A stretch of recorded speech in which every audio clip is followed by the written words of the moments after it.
আজকে আমাদের অফিসে এই ওয়ার্কারটা ওর অনেক ক্যাপাসিটি আছে, তারপরে ও প্রোডাক্টিভিটি দিচ্ছিল না।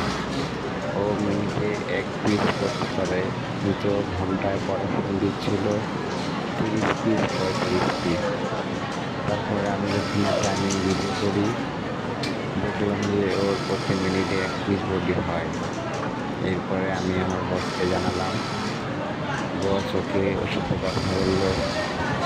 তারপর থেকে ও প্রতি ঘন্টায় 60-65 পিস করে প্রোডাকশন দিচ্ছে। আসলে গার্মেন্টস সেক্টর হচ্ছে, যদি আপনি প্রত্যেকটা অপরাধকে না ধরেন, কথা না বলেন, তাহলে প্রোডাকশন বাড়ায় না।